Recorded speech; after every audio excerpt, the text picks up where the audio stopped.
Hi, welcome to another episode of the Fairy Godmother Show, and I'm Aquanetti, your Fairy Godmother, and I'm sitting here in the city of Newburgh at Tech World, and we are joined by two women who are mad as heck, and you know what? I don't quite blame them, but I'm going to let them tell their story. So we want to welcome Melissa and April. Hi, ladies. Hi, thank you for having us. Oh, no, thank you for joining me here today. I know that it is not a happy occasion that we sit here, but I think that it is definitely a story that people would want to hear, would want to know about. And we talked a little bit about how oftentimes things don't really affect someone until it happens to them. Right. You know, and honestly, I think most of us walk around in life thinking that these kind of things won't happen to them. So I guess we might as well just start from the beginning. Melissa, your children are part of a team, and so you want to tell us a little bit about what the team is and what school they attend, how old they are. Give us a little bit of a background about the team and the kids. Well, I have two younger sons. I have 4 children total, but 2 younger sons who play for the City of Newburgh Steelers, Division II and Division I teams.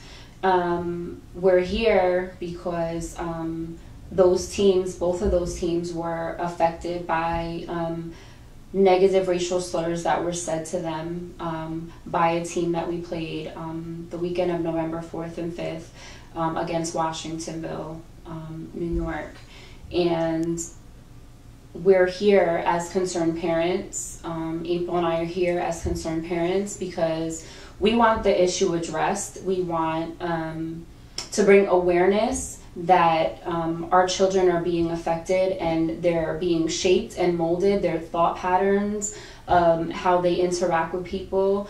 It's being shaped by situations like this that happen to them.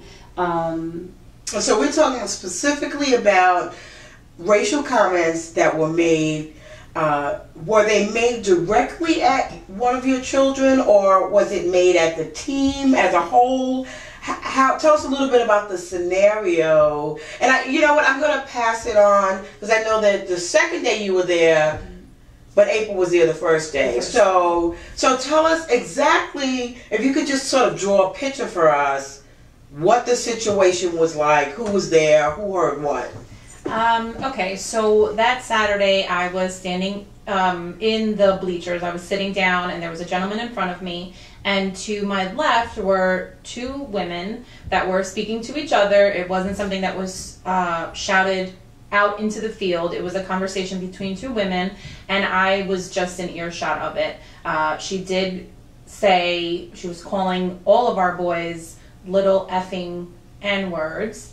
And let's be clear, nigger. Yes, right? I don't even like to say that word. Okay, no, let's be clear. That's N-I-G-G-E-R.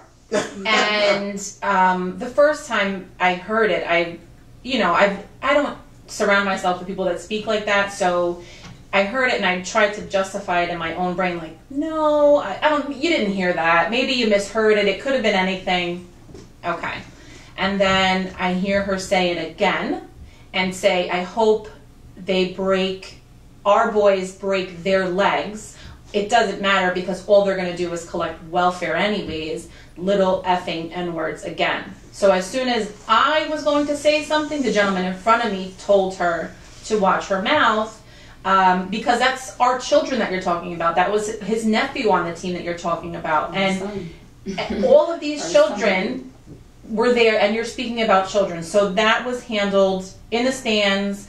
And as upsetting as it was, I think what made me even more upset was after the game was over, our team had won and we're leaving, and my son tells me, hey Mom, the coach from Washingtonville called one of my teammates in front of me the N-word again, and he said it, and that infuriated me. It's frustrating and it's upsetting, and it's sad that people talk like this about children, but when you say it to a child, that's where I draw the line, and that's why we're here today, because that doesn't, it's just not right. And like Melissa was saying, you know, these are things that shape our children, that mold our children, that make them feel how they feel about themselves, their self-worth. And I had to explain to my 10-year-old that that's a disgusting term, that we don't use that word, and that does not define him as a person. Mm-hmm. And that if anybody, as you tell your children, you defend yourself and you say, I'm not that kind of person, and I'm not, you're not going to say that to me. And I said, and you then, if I'm not there, always defend yourself. Come to me and tell me, because we're here as parents, our families, we defend our children. That's what anybody would do, you know? And it's just horrible that in 2017, we are still having this conversation. Still having the conversation.